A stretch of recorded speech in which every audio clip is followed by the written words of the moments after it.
Muy buenas noches, amigos de la librería La Montaña Mágica. Feliz Día de los Finaos. Como estábamos hablando antes, mi querido amigo Luis y yo, porque hoy es la víspera, estamos a pocas horas de entrar en el conocido Día de los Difuntos, Día de los Muertos o Día de los Finados, como en la parte final del libro de Muertos S.A., de aquí tenemos de Luis García Jambrina, pues aquí pone, al final ya sabéis que muchos libros ponen una especie de epílogo para aquellos que no lo sepan, editorial, Sí. en el que, este libro se terminó de revisar el día 2 de noviembre de 2020, fiesta de los difuntos o de los muertos o de los finaos. El autor quiere dar públicamente las gracias a la muerte por haberle permitido terminarlo y ponerle el punto final. Eso que quede bien claro. Hemos estado, porque yo no conocía el término finado. Finado sí, pero el finado, y bueno, Luis, creo que me has dicho que era un poquito de México. Es más popular. No lo tengo claro. Yo sé que lo he tomado de alguna parte, creo que es de allí, y efectivamente lo que suele ponerse es finao, ¿no? Vale, Que le pues da nada. eso, pues, más gusto popular, porque bueno, pues esas fiestas de celebración que se hacen en México y que desgraciadamente aquí en España no se hacen, nos tomamos la muerte más en serio, o lo más común, no queremos saber nada de ella ni tener nada que ver con ella, lo cual creo que creo que es un error, ¿no? Y sí, me hizo gracia esa denominación de los finaos más que de los difuntos, o lo de todos los santos que se No, dice también aquí, sí. en torno a esos mismos días. Y por eso lo puse. Es el colofón del autor. El libro tiene un colofón también del editor, que también tiene mucha gracia. Muy bien. Bueno, Luis, bueno, te voy a presentar para que todos aquellos que no conozcáis a Luis García Jambrina. Es profesor titular de la Universidad de Salamanca, profesor de literatura española, ¿verdad? ¿Correcto? Exactamente, correcto. Doctorado en filología hispánica y experto en guión de ficción para televisión y cine. Bueno, tienes un currículum enorme y cualquier persona que te busque por internet, estoy seguro que se va a encontrar con una Sí. auténtica sorpresa. Venimos aquí en este día, en esta víspera, en estas horas previas a que los muertos te tomen posesión del mundo de los vivos. Pues bueno, pues este libro, Muertos S.A., publicado en Reino de Cordelia. Y bueno, vamos a ver, esto es para quien no lo conozca. Yo sé que hay mucha gente que ya lo ha comprado en la librería. Es un libro de relatos y que básicamente todo gira en torno a, evidentemente, la muerte. Y evidentemente, cuando hablamos de muerte, no puede faltar el tema de las presencias, digamos, esotéricas, fantasmas, bueno, todo lo fantástico, que como bien has dicho, Luis, es una manera de ver el mundo de otra manera. Bueno, perdón, pero me he reiterado, pero que aquí en España sí que es cierto que, como bien has dicho, normalmente solemos ocultarlo, el tema de los cementerios, la visita al cementerio, todo muy doloroso o muy, bueno, una cosa muy... y en otros tipos de países pues se lleva de otra manera, eso sí es verdad. Mm. Y tú aquí haces un ejercicio de exorcismo en el que intentas que nuestra literatura vuelva a intentar un poco a recuperar esa frescura respecto a un tema tan natural como es la muerte. Cuéntanos un poco Mm. cómo surge el proceso de creación de los relatos que Mm. componen Muertos S.A. Bueno, bueno, pues antes de nada, saludos, gracias por darme esta oportunidad desde esta ventana de la montaña mágica, y gracias también, y saludos a todos los que nos vean y nos escuchen, ¿no? Que esperemos que sean muchos, ¿no? Y bueno, a ver, este libro, si tengo que ser sincero, tengo que decir que nació un poco por azar. O sea, no es un libro planificado. Yo había escrito ya relatos, pero estuve un tiempo dedicado a la carrera universitaria y sin escribir ficción. Y volví a la ficción por incitaciones de algunos periódicos y algunas revistas que me pedían, sobre todo en verano, antes los periódicos publicaban, los periódicos nacionales publicaban relatos, ¿no? Para el verano.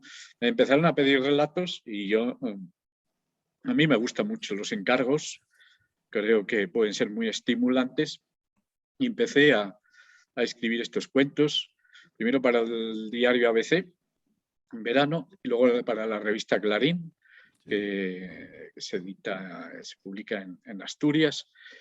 Y bueno, primero fue Overbooking, con el que quise ensayar ese tono humorístico y divertido para acercarse a la muerte. En ese caso, el protagonista, bueno, se topa con, no voy a contar mucho del cuento, pero con una resucitada, una mujer que vuelve del mundo de la muerte al mundo de los vivos, porque el purgatorio ya está lleno y no cabe más gente, ¿no? Bueno, ese era el punto de partida. Y bueno, y a partir de ahí el relato gustó, me pidieron más ese mismo verano y bueno, casi todos los que me salían tenían algo que ver con la muerte, ¿no? Con diferente tono. Unos son humorísticos, pero otro pues, tiene ya un tono más fantástico, Sí. que toca con lo gótico, la intriga, el misterio. Otros son más elegíacos y melancólicos, pero bueno, me gustaba esa idea. Y al final, cuando tuve unos cuantos, pues los reuní bajo ese título de Muertos S.A. que apunta a eso, a la temática un poco unitaria del libro. Es la comunidad de los muertos. En el libro hay muertos ilustres, hay muertos desconocidos, y yo lo que quería era presentar a los muertos con mucha naturalidad y haciendo que convivieran con los vivos, porque de hecho creo que no existe una frontera nítida y definida entre un mundo y otro, ¿no?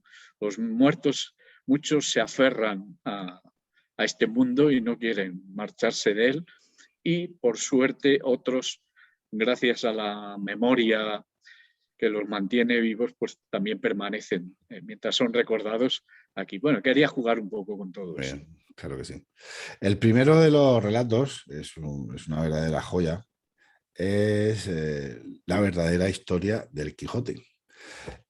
Aquí nos encontramos, o nos sorprendes, con una trama que quizás, además de tocar, evidentemente, el mundo fantástico, también un poco el mundo onírico, se puede entender así, y nos das una sorpresa bueno, unas teorías sobre que el Quijote, bueno, no fue escrito por Cervantes, y das una versión y de quién hubiera podido ser el verdadero escritor de Quijote.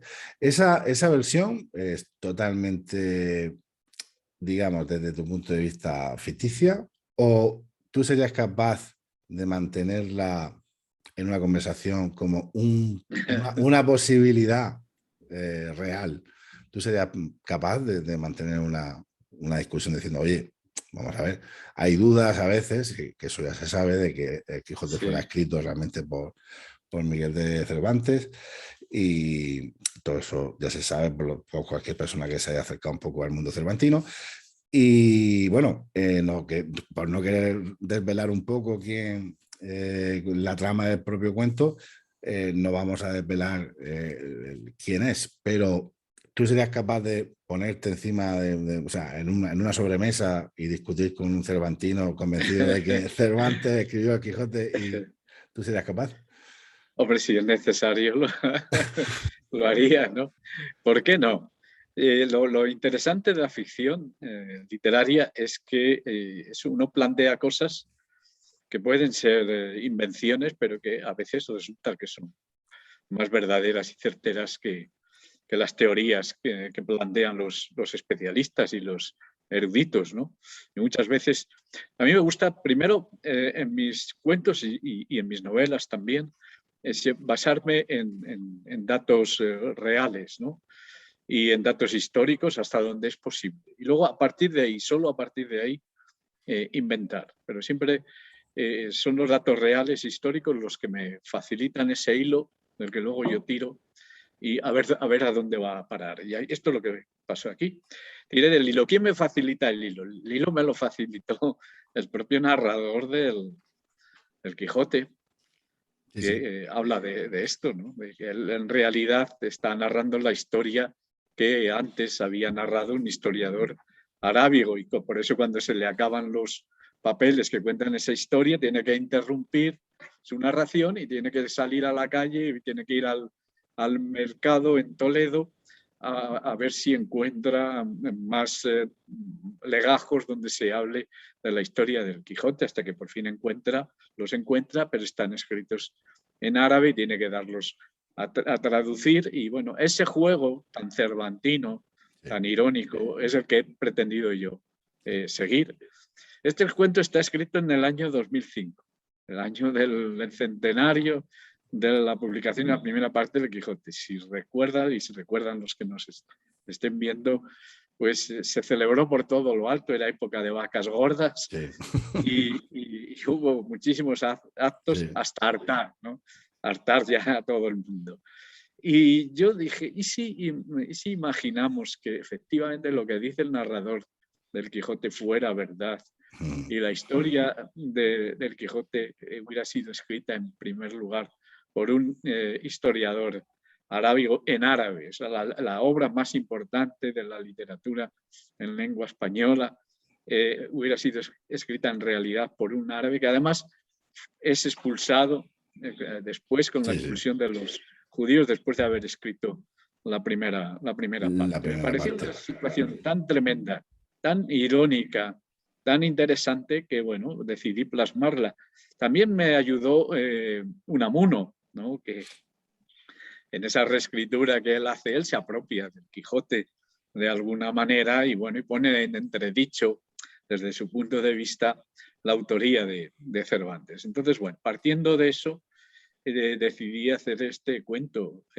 ¿Qué puede haber de verdad en eso? Pues no lo sabemos, pero podría haber algo de verdad, podría haber una base real. Lo interesante de la ficción es eso, que plantea mundos posibles y realidades posibles, y lo bonito es que el lector entre en el juego, ¿no? Y que tú me preguntes que qué hay de verdad en eso. Claro. Si me preguntas, es que la historia resulta como mínimo verosímil, ¿no? Que esa es la gran lección que nos da Cervantes, la verosimilitud. Unamuno, evidentemente, sale bastante citado, y en el último café, háblanos un poco del último café. A ver, porque quiero ver tu... Sí. ¿De dónde surge el último café? Pues bueno, el relato. Sin hacer mucho spoiler. Relato sin hacer mucho spoiler. La primera parte. Sí. Sí, no vamos a destripar, no hace falta.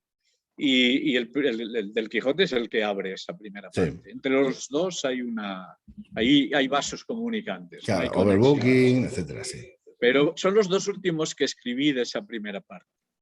Lo escribí también en el 2005. Y en este caso es un relato que escribí por encargo, bueno, no fue un encargo exactamente, sino a propuesta del editor. Yo le mandé 7 relatos al editor, le encantaron, me dijo que quería publicarlos y me dejó caer la posibilidad de hacer otro relato a partir de la historia, los recuerdos que le contaba a su nieta, que era la editora, porque eran una pareja, que le contaba a la editora su abuela. Su abuela, cuando era niña o preadolescente, había sido vecina de Unamuno y estaba fascinada con Unamuno. Se llamaba Filomena, yo le dedico el cuento. Y ella le contaba a su nieta, pues eso, que seguía Unamuno por las calles y tal, cuando Unamuno salía a pasear. Y lo más importante, cuando Unamuno muere, el 31 de diciembre del 36, al día siguiente, cuando se levanta y la niña oye los rumores de que Unamuno, su vecino, ha muerto, ella enseguida pensó que lo habían envenenado. Y estaba absolutamente convencida de que lo habían envenenado. Y así se lo contó a sus nietos y especialmente a su nieta Ana, y a través de eso me llegó a mí. Yo, con esos datos que me dio esta persona, me senté esa misma tarde y me puse a escribir este cuento, que está narrado desde los ojos de esta mujer que era Correcto. niña en aquel momento, ¿no? Y que es anciana cuando termina el cuento. Y bueno, estamos ante lo mismo. El cuento tiene una base real. De hecho, el libro anterior a este que he publicado se titula La doble muerte de Unamuno, que es un ensayo que escribí con el director de cine Manuel Menchón y que gira en torno a la muerte de Unamuno, pero este cuento es muy anterior. De modo que ahí estaba un poco anticipando esa posibilidad de que Unamuno efectivamente hubiera muerto asesinado de alguna manera. Nosotros en ese ensayo lo que hacemos es poner en cuestión la versión oficial y despertar sospechas. Pero en el cuento lo que se hace es contar lo que le pudo ocurrir a Unamuno desde los ojos de esa niña. Ok, seguimos con, bueno, podemos seguir por el relato que tú quieras, ¿eh?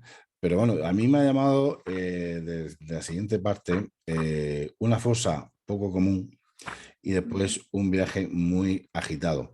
No sé por qué he visto ahí, no sé, si a lo mejor será cosa mía o percepción mía, porque van seguidos, creo que van seguidos, sí, como un cierto hilo conductor entre los dos. No sé por qué no un hilo conductor argumental, no eso, sino más bien no sé si fue escrito, si fueron escritos al mismo tiempo, en el mismo periodo de tiempo, no sé. Cuéntanos un poquito de los dos. Sí, ¿No? puede ser. Sí, estos son dos relatos de la segunda parte del libro. Ahí ensayo otros tonos, otros enfoques Claro. del mismo tema de la muerte. Bueno, a ver, lo que tienen en común estos dos es que son relatos negros o de Ya. carácter Sí. detectivesco o policial.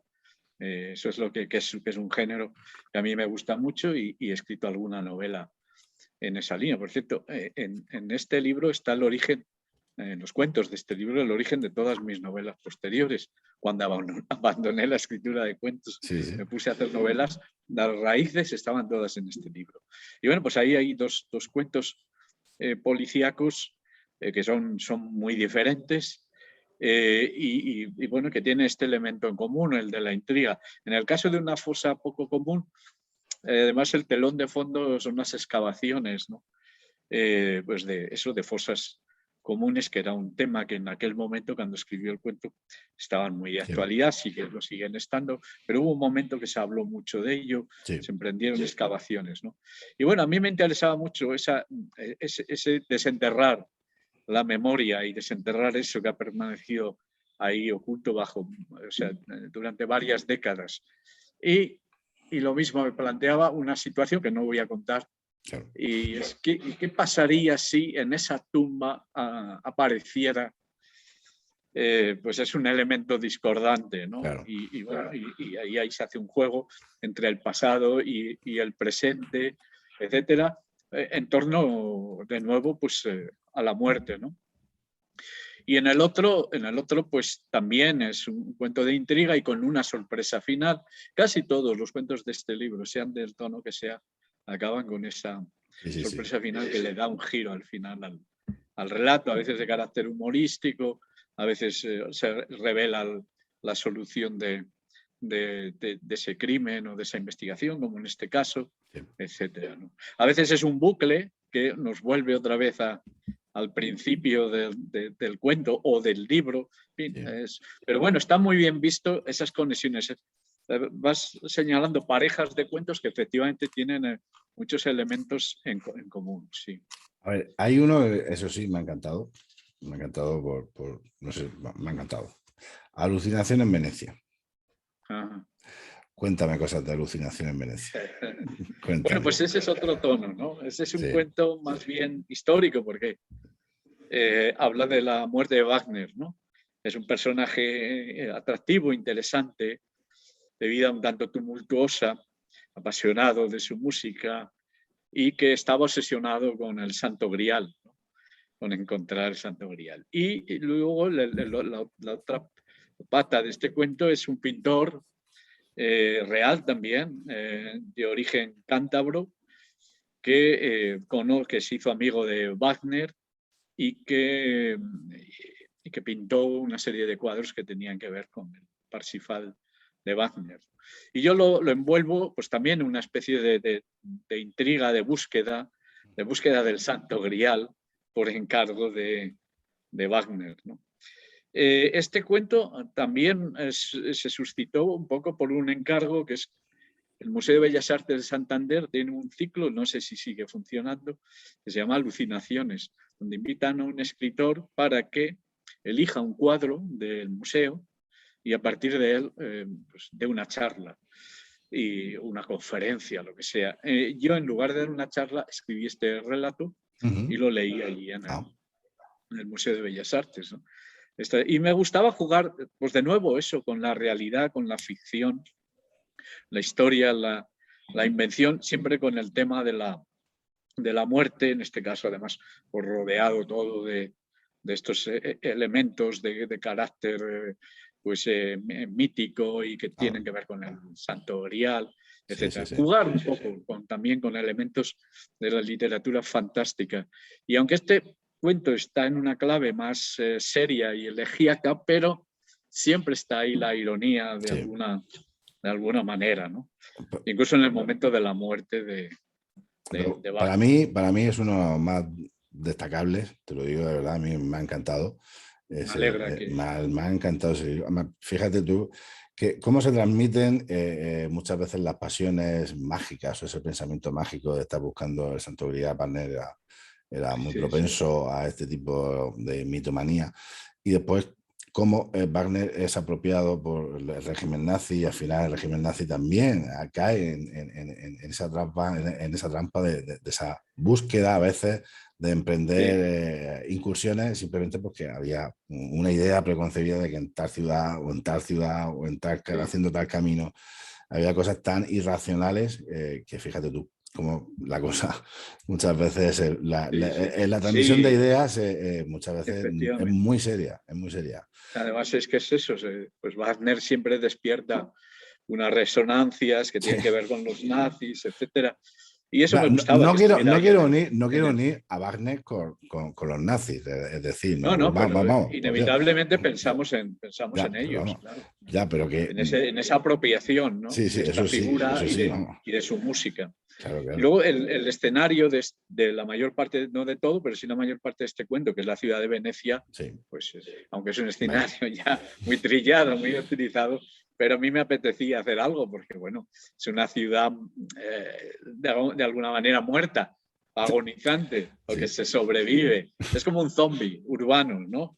Y me parece un escenario fantástico. Y todo está muy documentado, el palacio donde vivía Wagner, etcétera. Todo está documentado. Genial. Porque para mí el espacio, el escenario, me parece también un elemento muy importante, ¿no? Y jugar con él. Pues Luis, yo si quieres, vamos a ver, yo te podríamos estar haciéndote preguntas muchísimas, pero lo que tú veas, yo si quieres, vamos a ver. Pero prefiero que seas tú el que, sí, hombre, por supuesto, el que vayas conduciendo. A ver, desenterrar a los muertos. Esto ocurre en Burgos. Sí.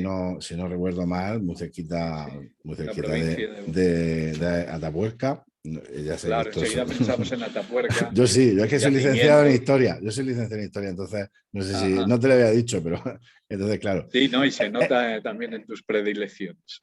Bueno, ¿no? Vale.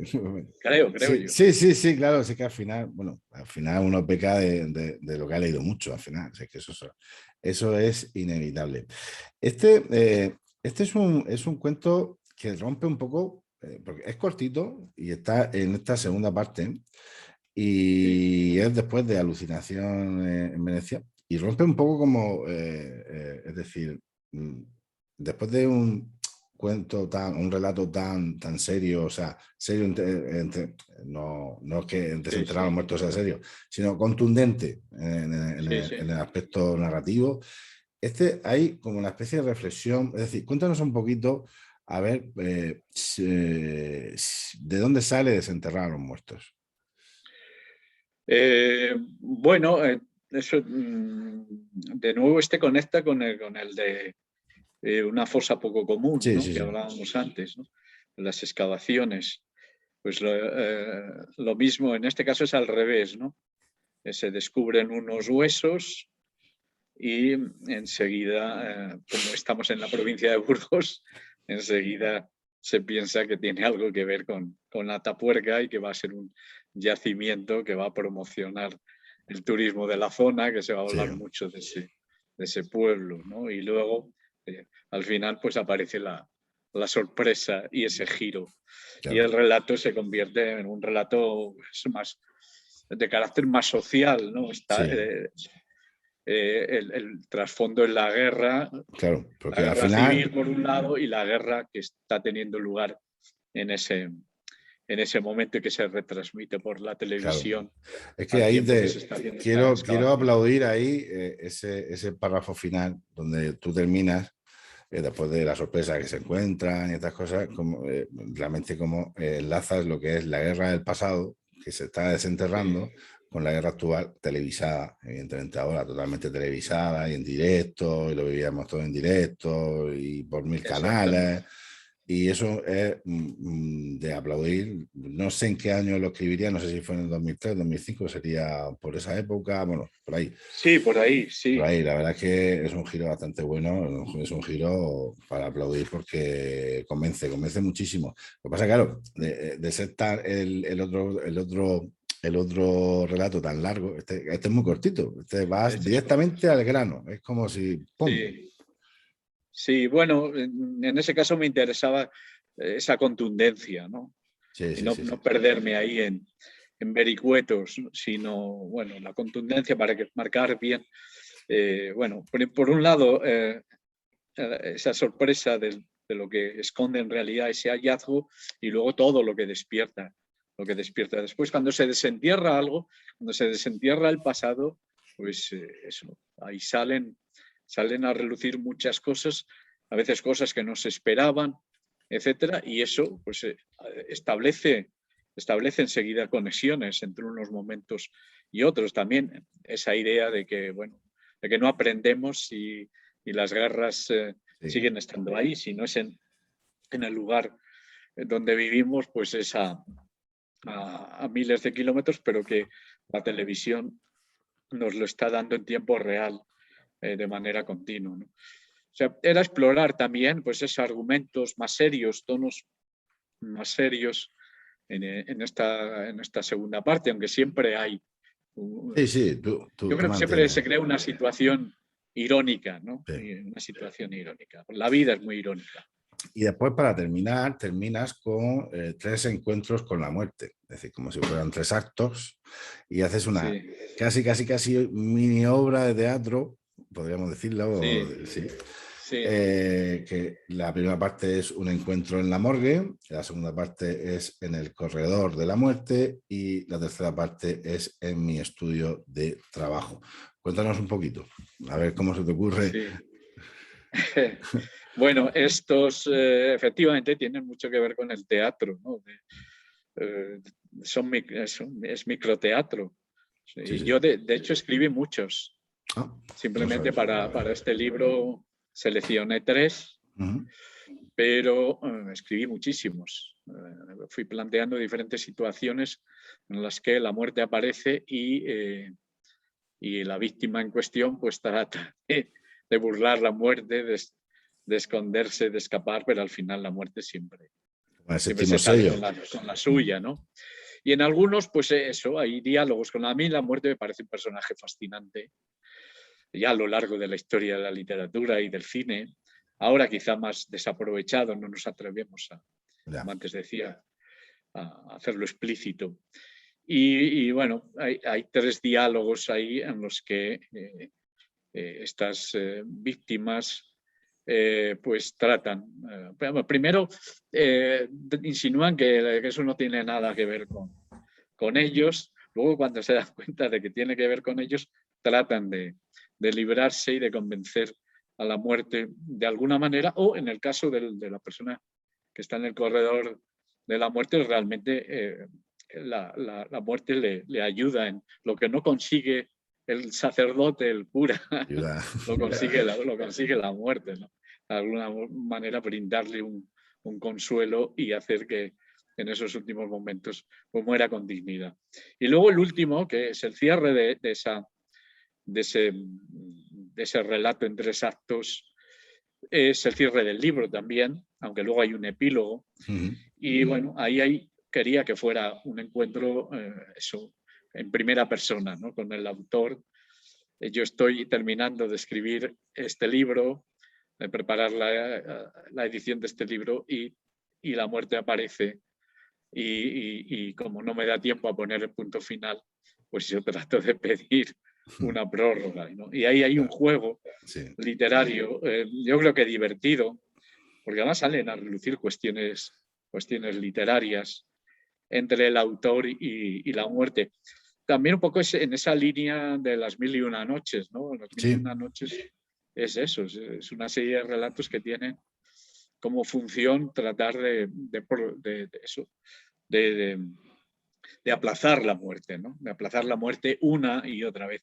Y así veo yo un poco la literatura y sobre todo estos cuentos, ¿no? Y bueno, pues es ese cierre final que hace un bucle que nos devuelve al principio del libro. Y hace un que guiño. cierra todo ese guiño, ese juego literario. Claro. Y hace un guiño, hombre, a mí me ha recordado a Niebla de Unamuno, al final de Niebla, cuando el personaje habla con el propio Miguel, que es muy... Sí, exactamente, sí.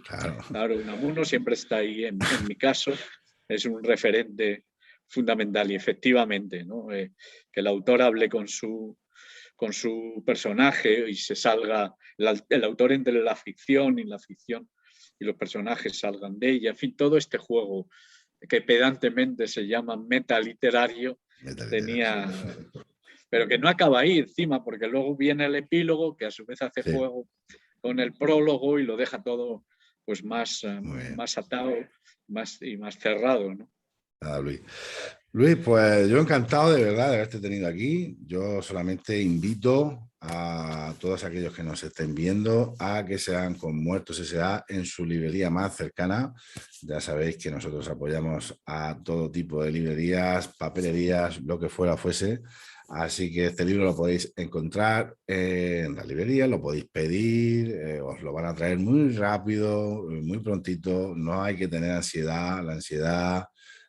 por conseguir hoy día todo es mala, ¿verdad, Luis? Sí, Vivimos... hay que encarar las cosas con más tranquilidad. Claro, hombre. Y luego hay un detalle, que la edición, como ya se aprecia en la portada, es fantástica. Y la labor del editor de Reino de Cordelia. Tiene 2 cubiertas, es un poco como el libro, tiene una sorpresa dentro. Hay una cubierta más desenfadada y divertida, una cubierta más seria. Exactamente. Que Y luego sería dentro pues hay editorial. dibujos. Claro, ilustrados con sus Los guardas. colofones que antes Aquí comentábamos. hemos publicado, perdón, hemos ya presentado ya varios libros de Reino de Cordelia. Yo he hecho además también varias presentaciones de alguna edición propia, como Macbeth. Entonces ya se me ha olvidado. Evidentemente, Reino de Cordelia es símbolo de calidad. Eso lo tengo yo claro. Porque, De calidad Jesús de elegido, claro. Entonces, disculpa que no haya hecho referencia a lo estético, pero que yo ya lo doy por hecho y que mis clientes ya lo saben. O sea, pero por si alguien es nuevo... Yo estoy tan contento con la edición que tengo que decirlo, ¿no? Claro que sí. La edición adecuada para el tipo de libro que es, y eso además favorece ese disfrute del lector mientras lo está leyendo. Por supuesto. O sea que... Y que sigamos muchos años, Reino Cordelia, y que Luis, que sigas tú escribiendo muchísimo y que te volvamos a tener muy pronto aquí de nuevo. Bien. ¿Tienes alguna novedad por ahí cercana? ¿Algún proyecto ahí en ciernes ya calentito? Tengo. Además, tengo una novedad y es... Acabo de corregir pruebas, o sea que lo tengo calentito. Sale en enero, el 12 de enero, sale mi sexto manuscrito, esa serie literaria que tengo de los manuscritos. El protagonista es Fernando de Rojas, que es un pesquisidor, es el autor de La Celestina, al que yo convierto en pesquisidor, y es la 6ª entrega. Pero bueno, aunque es la 6ª entrega, se puede leer de forma independiente, se puede empezar por ahí, y tiene a otro personaje histórico muy importante, que es Antonio de Nebrija, el gran humanista, el autor de la primera gramática de la lengua castellana. Bueno, pero este es un libro también de intriga, ambientado en el mundo en las imprentas y las Sí. librerías de principios del siglo XVI, que es un mundo fascinante. Vale. Hay asesinatos, hay manuscritos robados que son buscados, etcétera. Pues ese es el próximo libro que saldrá, pues ya dentro de muy poquito. Nada, Luis, espero poder invitarte y leerlo, y seguro que nos gustará y tenerlo en la librería. Hoy nos centramos en Muertos S.A. A ver que no deslumine mucho la luz, yo creo que está iluminando mucho. Vamos a poner así. Aquí, Reino de Cordelia, ya lo sabéis, en todas las librerías con buen gusto. Así que, Luis, Muy un beso bien. enorme, de verdad ha sido un placer tenerte Un aquí. abrazo, muchas Ya sabes gracias. que Y en hasta otra. Cartagena tienes tu casa aquí cuando quieras, ¿vale? Sí, gran ciudad, sí, sí. Me Venga, gusta Cartagena. pues nada, ya Un sabes. abrazo, un saludo. Chao, chao. Hasta luego. Chao.